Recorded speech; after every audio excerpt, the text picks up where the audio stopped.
or two from the participants as well.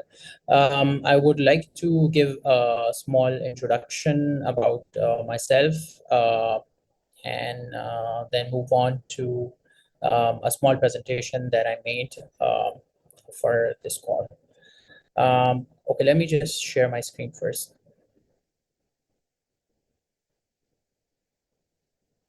Can everyone see my screen? Yes, we can. Okay. So, hello everyone. My name is Mir Sana Ullah. I'm a Fulbright scholar. I did my master's from Columbia University in the city of New York on the Fulbright scholarship. My major was curriculum and teaching. Before that, I graduated from Lahore University of Management Sciences with bachelor's in economics. Currently, I'm working in the development sector in Pakistan for an international organization, and I'm also the co-founder of MHN Company, a small startup which I started with my partner, and we help people with their grad school applications. So, without further ado, let's dig deeper into the Fulbright Scholarship. So, what is the Fulbright Scholarship? It is a master's and PhD scholarship which funds graduate study in the United States. It is funded by the United States Department of State, and it covers tuition, textbooks, airfare, living stipend, and health insurance. And the USEFP, United States Education Foundation Pakistan, which runs the process here, also assists with the visa process. Fulbright is not just an academic scholarship, it is also a cultural scholarship where Fulbright scholars learn more about, American culture, American law, politics, customs. They sort of do a cultural exchange where they teach the community about their values and learn about theirs living in the United States. So a little about the eligibility criteria. For the master's candidates, you must have 4 years bachelor's degree or a bachelor's and master's combination, like the 2 years bachelor's and master's system, which was in place till I think it's in place until now. But you must have 16 years of formal education from an accredited university, and you must be a Pakistani national. For the PhD scholars, you must have a master's, MPhil, or a comparable 18 years of formal education from an accredited university. And you must be a Pakistani national, and you must be working and teaching. Um, you must have some working and teaching experience to be eligible for the PhD. The Fulbright program funds all programs except clinical medicine. So, except clinical medicine, whatever you have in mind, the Fulbright can fund it for you. There are some fields like energy, water, agriculture, health, education, social sciences, and environment, which are strongly encouraged to apply. The reason for this is that these are the fields which in which Pakistan needs um, professionals to work. So this is why they encourage people in these fields. That does not mean that other people going into other fields will not get the scholarship. It's just that they're given a very, very small preference. Um, the ineligibility criteria who cannot apply: persons with a dual US Pakistani nationality, um, or immediate family of a US citizen or permanent resident cannot apply. Employees of the Fulbright organization or the US State Department cannot apply. Similarly, people who have availed the Fulbright program in the past cannot apply, and people already studying in the US on a work resident or student visa um, cannot apply. Important to note here that people working, residing, or studying in any other country are ineligible to apply. What do you need to apply? It's very, very simple. You need an application form with all your basic information, and then you need two essays. You need three reference letters. You need a GRE score report, and you need your scanned transcripts. If you have all of these, you are good to apply. A little about the application timeline. Um, the applications used to open in April and uh, went on to something like June, and then they changed it, and then they started opening in February. But lately, like last year, they opened the applications in late December, I think, and I expect them to open in December this year as well. So applications open in December. They give you like 2.5 to 3 months to apply. That's like the application window. These are tentative dates, and they're subject to change. Subject to their will, and whenever it is announced, you can have the exact dates from the USCFP website. But after the deadline, candidates are shortlisted for interviews. That takes another 3 months, and then finalists are announced, like a good 2 to 3 months after. And when the finalists are announced, then the whole university applications process start with them. So then they apply for their universities for the next 3, 4, 5 months, and then um, they are given an admission plan, and then they are finally placed in one university by April. And by the next summer, or in August, late August, mid August to early September, they depart for their master's in the US. So this is a bit about the timeline. I'll be happy to answer more questions on this at the end of the session. What's the catch? You cannot stay back in the United States after availing a Fulbright scholarship, since the US government and the Pakistani government is investing so much in you. They want you to come back and serve the country for at least 2 years. You don't have to work at a specific university or in a specific field or anything. You just have to stay within the country for 2 years after your Fulbright. And after that, you can go back to the US. You can apply for a work visa. You can apply for immigration elsewhere in the world also, but you have to fulfill the 2 year home residency requirement. In case you do not fulfill it, they ask you to pay whatever is spent on you back to USCFP, um, and then it is considered sort of a loan. But I do not recommend that. Fulbright shows their trust in you, investing so much money in you, sending you to study um, in the United States. The least you could do is like come back and serve your country. So there's also additional home residency for PhD students. So master students, they could spend 1 year or 2 years in the States, and then they have a 2 years home residency requirement. PhD students usually spend 5 years in the US, and then they have additional years for each year spent. So they have like sort of 5 years home residency requirement. So that's an additional requirement for PhDs.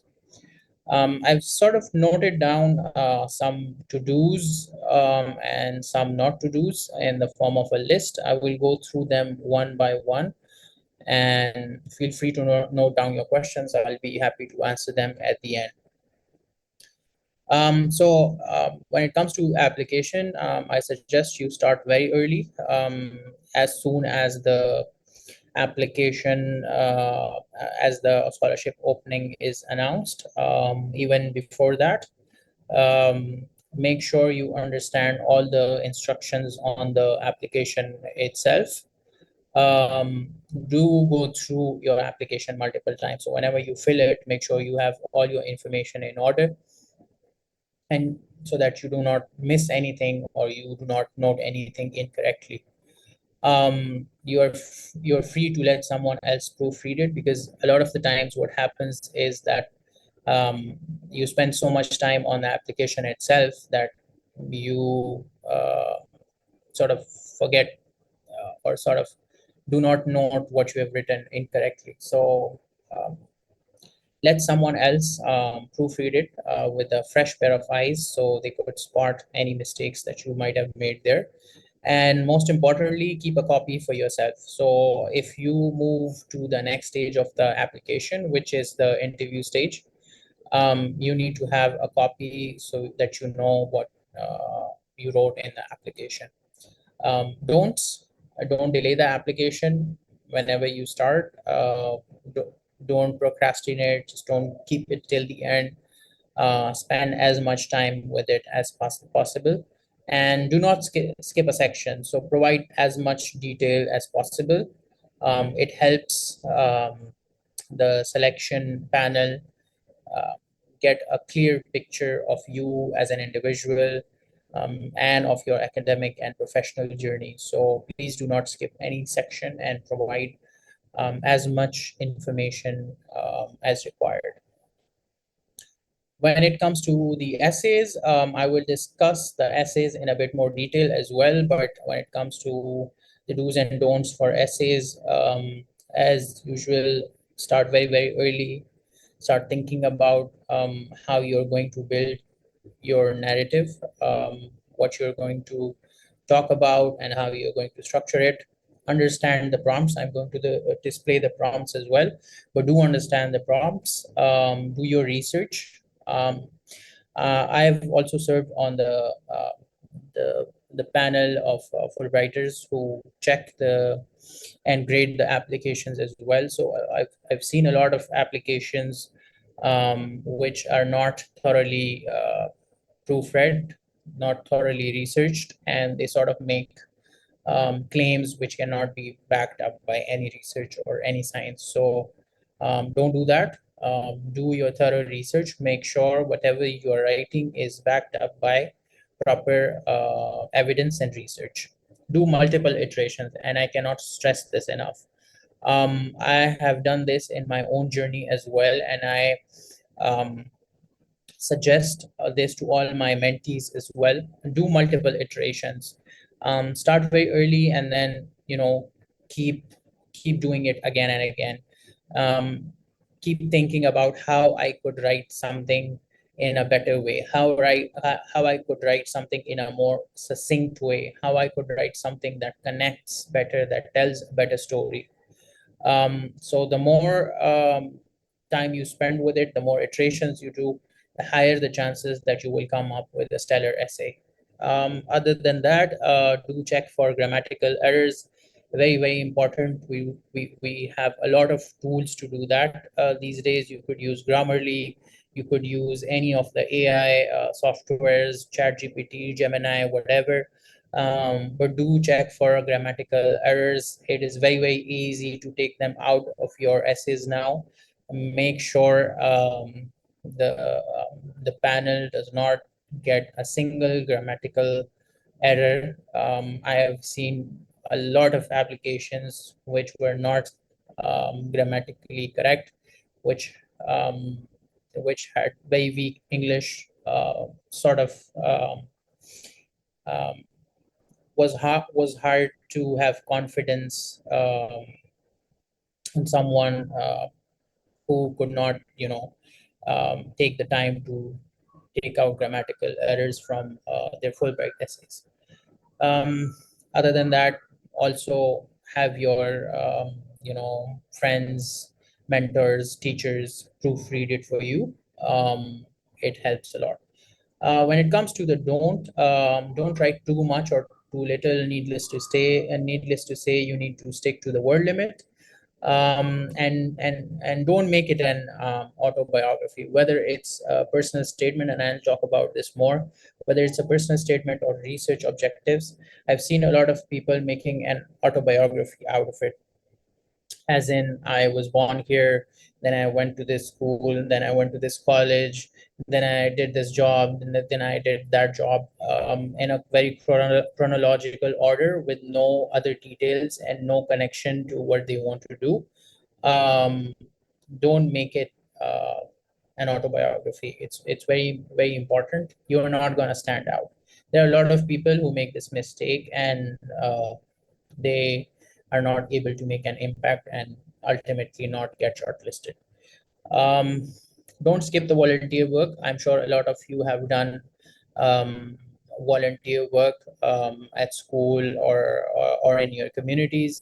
Whatever you have done, find a way to incorporate it. It helps a lot. Like I said, Fulbright has a cultural aspect to it, and showing your volunteer work and your connection to the community shows that aspect of your profile, and you should be proud of it, and you should proudly write it. And the last one, don't force a goal you cannot justify. I know a lot of the people want to switch their fields.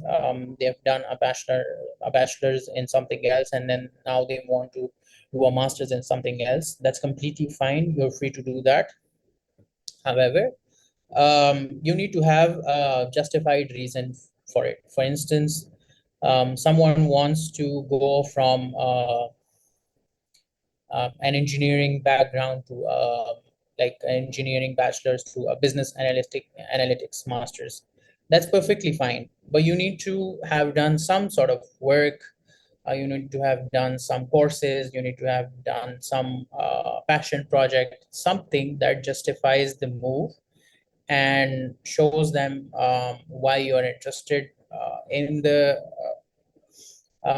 field, and how that is good for your cohort and for your country. I will quickly go through the reference letters as well. So when it comes to reference letters, do ask someone who knows you really well. Um, a lot of people just go to professors who they don't know very well, who they have not connected very well with them, and they write them letters, let's just say, which are not ideal. So go to someone who can write you a very good letter of recommendation, who can bring out your unique aspects. Let it not be very generalized. Find someone who knows you very well. Do find professors who have studied in the US. It helps very much to have professors who already have degrees, whether they're masters or PhDs from the US. That means they have connections in the US, and that means whenever your applications go to the US universities, they will have more confidence in you as a candidate when someone who has been through the system speaks for you. Do find Fulbright alumni to write one for you if possible. That would help very much as well. If you know a Fulbright alumnus who can write a letter for you, that would also help very much. Like I said, for someone who has been through the program, to speak for you is very good. Do discuss your goals with your referee. Share your resume with them, share your CV with them, sit with them, talk to them about what you want to do, and why you want to do that. So when they write that letter for you, it shows, and there isn't a misconnect or a disconnect between your reference letter and whatever you're writing in your essays. Other than that, do get a mix of professional and academic referees. A lot of you might have work experience, some of you might not. If you don't have work experience, that's completely fine. You can maybe get like an internship supervisor to write you a letter. Even if you've not done any internships, that's completely fine as well. You could get an academic, like all you could get all your reference letters to from academic people. Um, when it comes to don'ts, don't delay asking your referees for a letter. I cannot stress this enough. A lot of people go to their referees very late, Give your referees time to write that letter and send it. If you intend to apply for the Fulbright, right when it opens or even before that, speak with your referees, talk to them, and let them know that they will be getting an email request for a recommendation or a reference letter, and they should send it. Don't give them like 1 day or 2 days or even a week or 2 weeks. Give them enough time. Otherwise, you might not get it, or you might get a very weak reference letters, and you will have yourself to blame. So don't delay asking your referees for a letter. Don't ask someone you barely know, like I said, and don't ask someone you feel will not write a good letter for you. If you feel like they don't have a very good relationship with you, it's probably best not to ask them for a letter of recommendation. All right, the much dreaded GRE. When it comes to GRE, don't give your do give yourself time to make the to take the GRE well before the application cycle. You don't have to take it within the application window. You could take it now. You could take it, a few months later, but don't leave it till the end, because then you will overburden yourself. You will be working on your essays as well, and you will be prepping for GRE as well. That's not ideal. So if you expect applications to open in December, maybe you should take it by then, or maybe January. So give yourself enough time to prepare, to get a good GRE score. Let me reiterate that GRE is a very critical part of Fulbright. It's almost the most important part of your application, other than your essays. So make sure you get a good GRE score. And um, Another thing that I want to mention here is the verbal and quant parts of GRE. So, for example, if you're going for a very verbal oriented field, you need to have a good verbal score, even if you have a weaker quant score. So, for example, someone going for a MFA in creating creative writing, or a master's in English literature, or something like that, right? You need to have a very, very good verbal score. So, since that is what you're specializing in, since that is what your master's is oriented towards. And for people going to a quant heavy field, like let's say data science or business analytics, or even engineering, computer science, um, those people need to have a very, very good quant score, even if they don't have an ideal verbal score. So it's very, very important to keep that in mind. Universities consider it. Maybe Fulbright, not as much, but universities do consider it. But maybe Fulbright does as well. So you need to keep that in mind. You need to keep your major in mind when approaching the GRE. All right, do prepare for a good 3 months before taking the test, like I said, and do as many mock tests as possible before your test, before your real test. So have mock conditions. The GRE used to be 4 hours, now I think it's 2 hours. So give yourself test conditions, sit and like have as many sections as the real test has, and test yourself multiple times. So when you sit in the real test, you have enough experience. Do shoot for the highest possible score regardless of your major. That's true. I mean, I said people with verbal oriented degrees need to have a higher verbal score, and vice versa. But regardless of your major, if you want to land at a good university, and if you want to land the Fulbright, you need to have the highest possible score on both of them.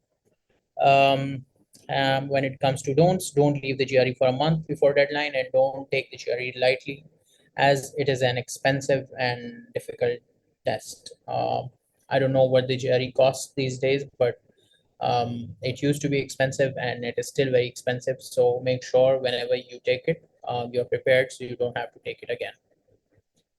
When it comes to documentation, do get your transcript and degree in soft and hard forms. Do make a folder with your complete documentation package. Do get as many certificates as you can. Do get your documents attested in advance, and don't wait till the last moment getting your documents in order. I suggest that you get all your documents, get them scanned and put them in a folder. So whenever you are applying, whether it is for Fulbright or another scholarship or another opportunity, you have all your documents in one folder in one place. Attest them, as needed.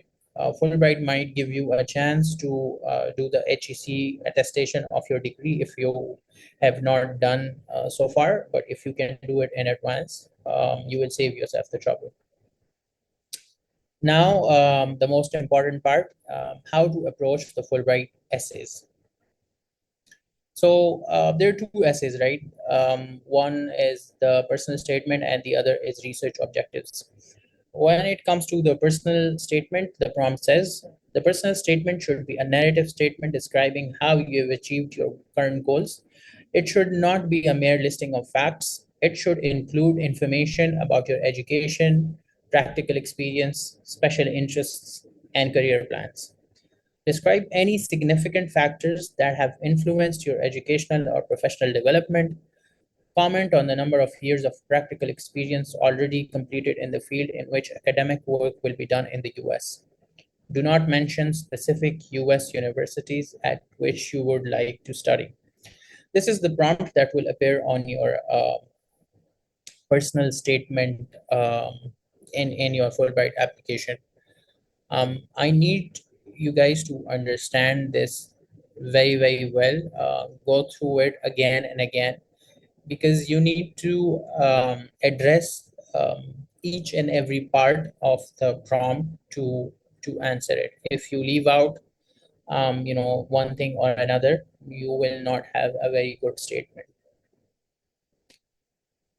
So what do you need to do?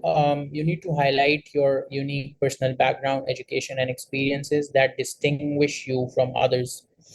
Important here to note that experiences that distinguish you from others. If you look at the prompt, it says it should not be a mere listing of facts. Like I said earlier, it should not be an autobiography. You should not merely, list down facts. They already have that information, right? When you type in the application, you write your name and your degree and your school and your, whatever your residence, city of residence, and all of that. That information they already have. Here you need to write down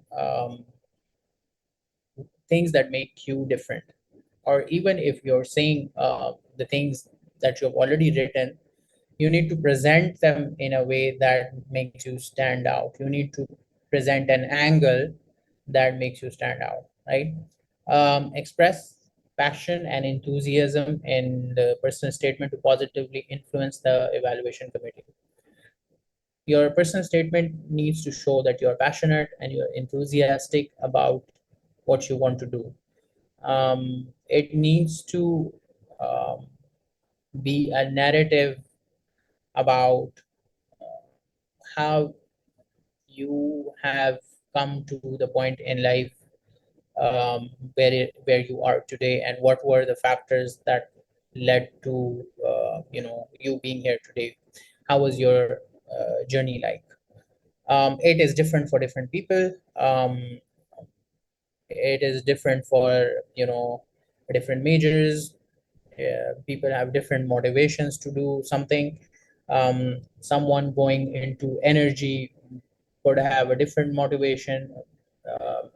Like 10 people going into energy might have different motivations to do so, and all of them need to be unique, and all of them need to show the passion that they have for the sector uh, or for their journey to influence the committee. That is how you're going to stand out. Clearly state how you plan to benefit Pakistan after returning with the degree, and including a brief action plan. You could write this in very briefly at the end of the personal statement, but a lot of this will come in the research objectives as well. This is here because you need to connect both your essays. Um, and then emphasize the reasons for pursuing the degree program through the Fulbright Scholarship. You need to also talk a bit about the Fulbright Scholarship and why it is the perfect program or perfect opportunity for you to do so. And then lastly, connect your personal statement with your research objective, and outlining practical steps you intend to take. This is just the connecting part, and a lot of the practical steps that we have mentioned here are going to come as part of the research objectives. When it comes to the research objectives, the prompt says, write a clear and detailed description of your study/research objectives and give the reasons for wanting to pursue them. Be specific about your major field and your specialized interests within this field. Describe the kind of program you expect to undertake and explain how your study plan fits in with your previous training and future objectives. This statement is an essential part of your application and is required. Do not mention specific US universities at which you would like to study. I want you guys to understand this very well, like the personal statement prompt. This is the research objectives prompt. It should be answered very, very clearly. Each part of it should be answered in your research objectives. So, like the first part says, write a clear and detailed description of your study and research objectives. So, what I usually suggest to my mentees is to like straight up write, I want to pursue a master's in XYZ field. My motivation to study this degree stems from XYZ. That is like you're answering it head on. It is very, very clear. You're telling them, I want to pursue this degree, and this is why I want to do it, and give your reasons for wanting to pursue them. You have answered the first part in the first paragraph. And then be specific about your major field and your specialized interest within this field. Now, here you can be a bit creative, right? Um, it says be specific about your major field and your specialized interests. So your specialized interests could be different, right? You could start talking about them in the next paragraph, let's say, and you could say, for example, someone going into energy could say Pakistan was facing such and such electricity crisis, or such and such petrol crisis, or such and such gas crisis. This is the current situation, and this is how I developed my interest in this field. So you tell them about the situation and then how you developed your interest in that field. Describe the kind of program you expect to undertake and explain how your study plan fits in with your previous training and future objectives. So here, what I suggest is when you describe the situation and the problem, I suggest talking about the research and some solutions that are possible to connect these two. So don't directly mention like the program that you expect to undertake, but talk about the solutions first. And then you talk about the program, and then you tell them, okay, this is the program that I want to do. And like I said previously, this is going to help me implement these solutions, and this is how I can be part of the solution, right? And you describe your previous training accordingly when you're talking about your interests over there. So you don't need to talk about them again. And then you talk a bit about the Fulbright program, and then you talk about a bit about the US US universities, US research culture and stuff.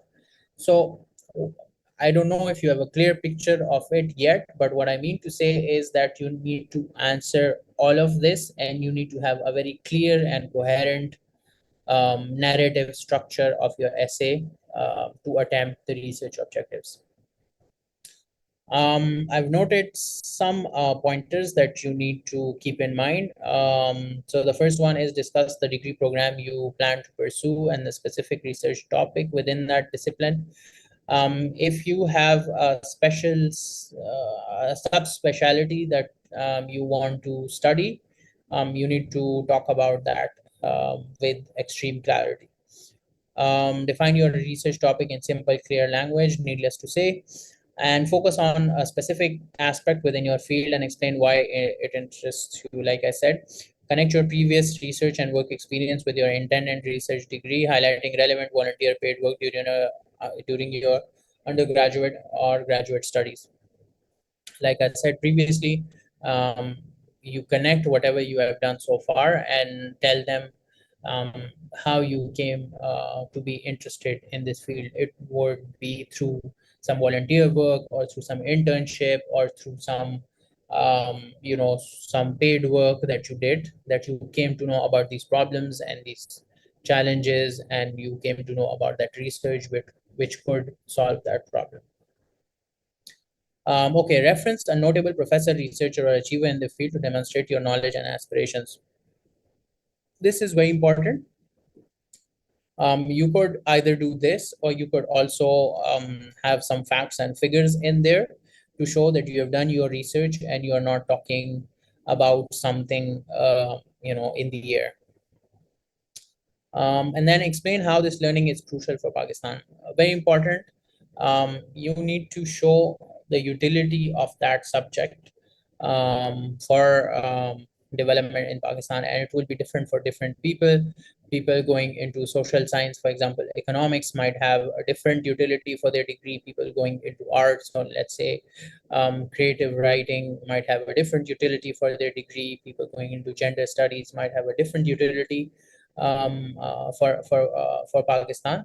So you need to explain how that would work for Pakistan, how that would benefit Pakistan, how it would fill in any knowledge gaps or any lack of professionals working here. That is up to you. That is up to your creativity and what you need to address it. And then lastly, explain how this degree would enable you to be part of the solution to the challenges you have identified. Like I said, you need to show that connection. You need to show how what you study is going to benefit um, this country. This is all I have from my presentation. I think we have a few minutes left, and I'm happy to go beyond 8, beyond 9 p.m. to answer any questions you might have.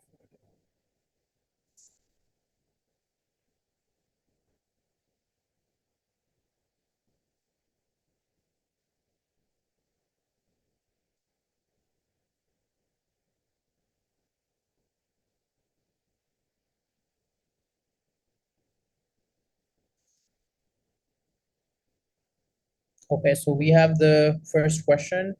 Does a lower percentage in intermediate level affect eligibility for the Fulbright Scholarship, or can't be offset by excellent marks in the bachelor's degree? Your intermediate grades do not matter for the Fulbright Scholarship. All they need is your bachelor's GPA. So it doesn't matter. You need to work hard in your bachelor's, get a good GPA, and only that is going to count, not your inter marks.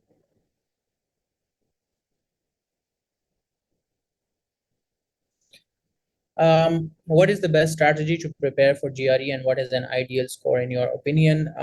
In my opinion, the best score is, like, however close you can get to the full score, obviously, but there's no ideal score per se. I have seen Fulbright scholars with uh, a GPA of 300 out of like 340 getting the Fulbright, and some even a bit lower than 300 getting the Fulbright. There are people with 320 plus who do not get it. So there is no ideal score, but let me just state that the higher your GRE score, the better it is going for your application. Who knows? Like, when it comes to two equally good profiles, your GRE score might differentiate you. So shoot for the highest score. But don't be discouraged if you have like an average or lower than average score. That does not mean you won't get shortlisted or selected. Um, so yeah, no ideal GRE score, but the higher the better.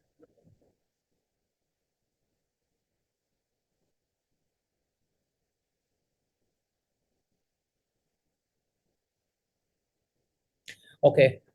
We have another question. Does taking a gap year after intermediate studies before pursuing a bachelor's degree impact one's eligibility or competitiveness for the Fulbright Scholarship in the US?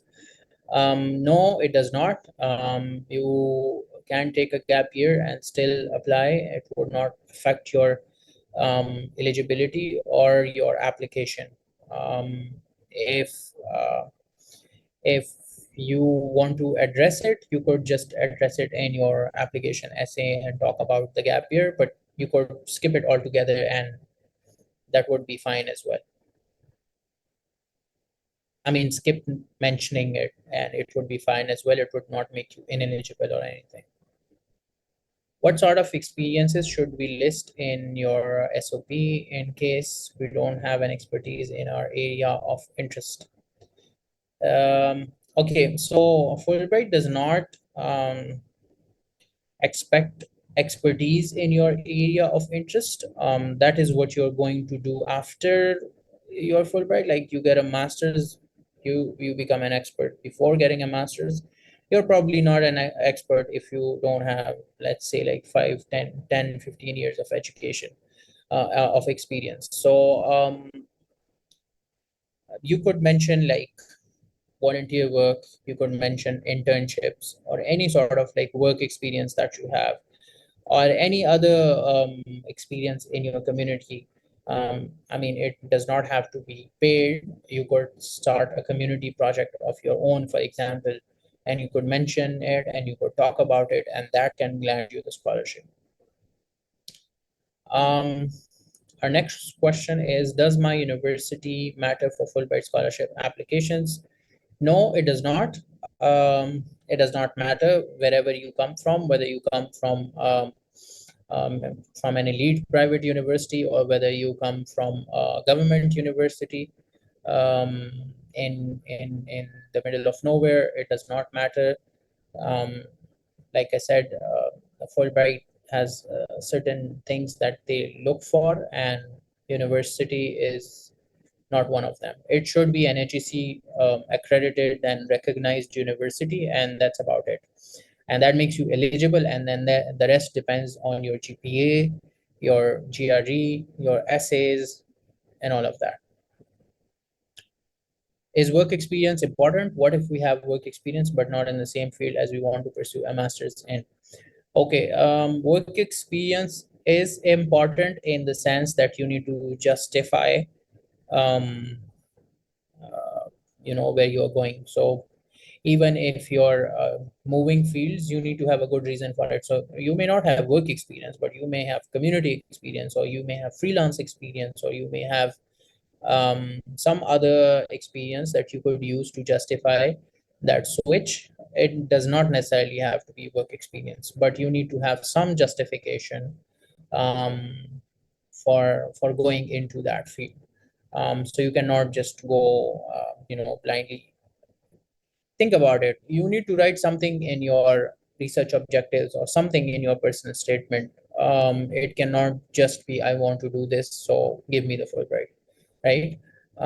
So for that, you need to have some sort of experience, whether it's work or otherwise, to talk about, to tell them this is how I came across this field and this is how I came across these challenges and this is why I am passionate about solving it. Your passion cannot just come from the air, right? Like you need to have something behind it. All right. How should I prepare for GRE? Can I do it by myself or should I pursue an academy for the purpose? It really depends on you. You may or may not want to go to an academy. The best thing to do is just like do a mock. You can find them a lot of resources online. Do a complete mock and see where you stand, and then look at your ability. Can you prepare for the GRE yourself? Do you have the ability? Do you self-study well, or do you need someone to teach you things so you could perform well? That totally depends on you. I personally didn't go to any academies, and for people who could do it themselves, I would not suggest going to academies. But for people who need help, and whether it's quant or verbal, whatever it is, and who cannot do themselves, can go to academies or like get help online. You could get help online, by the way, so you don't have to go to academies. Even if you like to be taught things and you find it difficult to self-study, you can consult online sources. And can you tell us about your startup that helps with grad applications, and how can we register? All right. Thank you for asking that question. I and my partner run MH and Company. I'm writing it down in the chat. Um, my partner is a Shielding Scholar, and I'm a Fulbright Scholar. You can reach out to us on Instagram at MH and company with a double Y. And you can also reach out to us via email.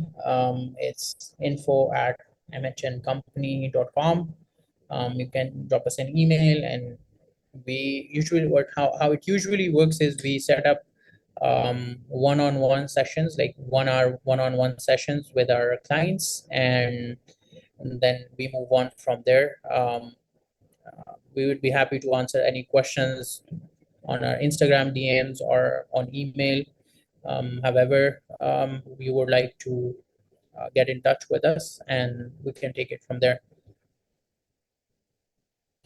Okay, we have our next question. Can we get reference letter other than professor, maybe from professional expert or head of the organization? Yes, absolutely, you can. They just have to mention how they know you. They should, I mean, think about it.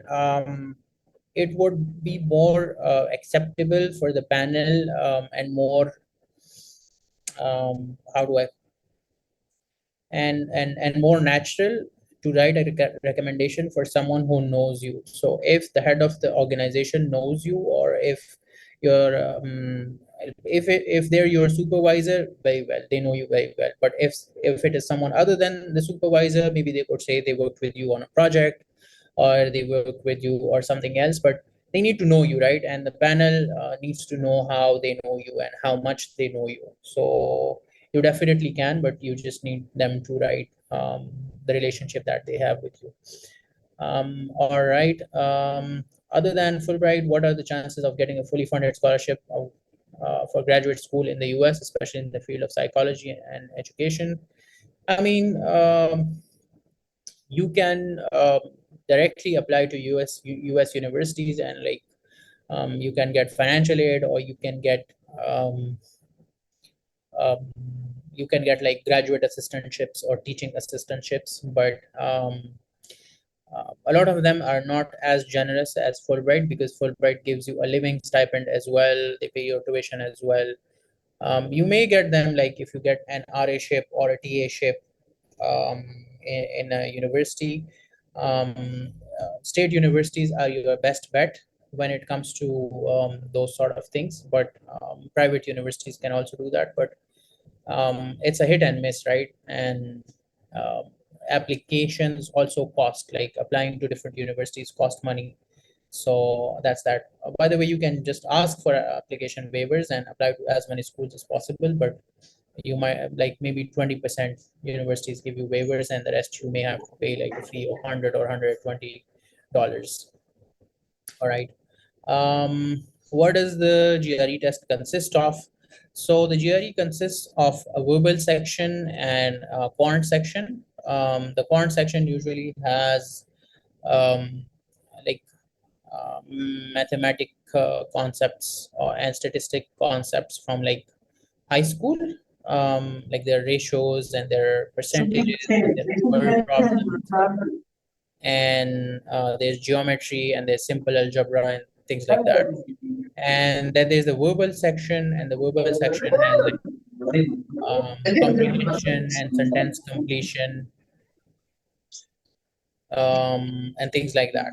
So that's the verbal section.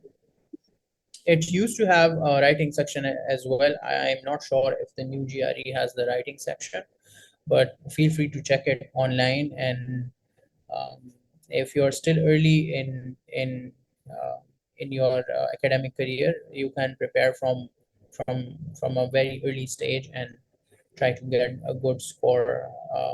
It is valid for 5 years, so that gives you enough time, so you can take it in whatever window that works best for you. Maybe you could utilize the summers and then take it and not with a semester going on.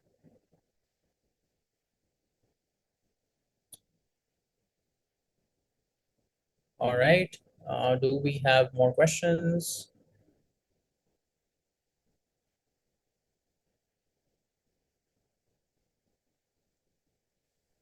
I guess this is it. Thank you so much, Sanaula. This session was really, really amazing. I followed through because I am also looking forward to applying. So I think this was really, really comprehensive. Thank you so much for sharing in your links as well to the opportunities and resources that are out there. But I think the all the part on the GRE as well as on the essays was just very amazingly covered. So I think this was a very big success for all of us. So thank you so much for joining in, and thank you so much everybody who joined in as well. We're always very grateful to our speakers who take their time and they come in. So thank you so much, and everybody have a good day. Thank you very much. Thank you everyone for joining. Thank you, Barak, for having me. Thank you. Allah No Hafiz. worries. Enough.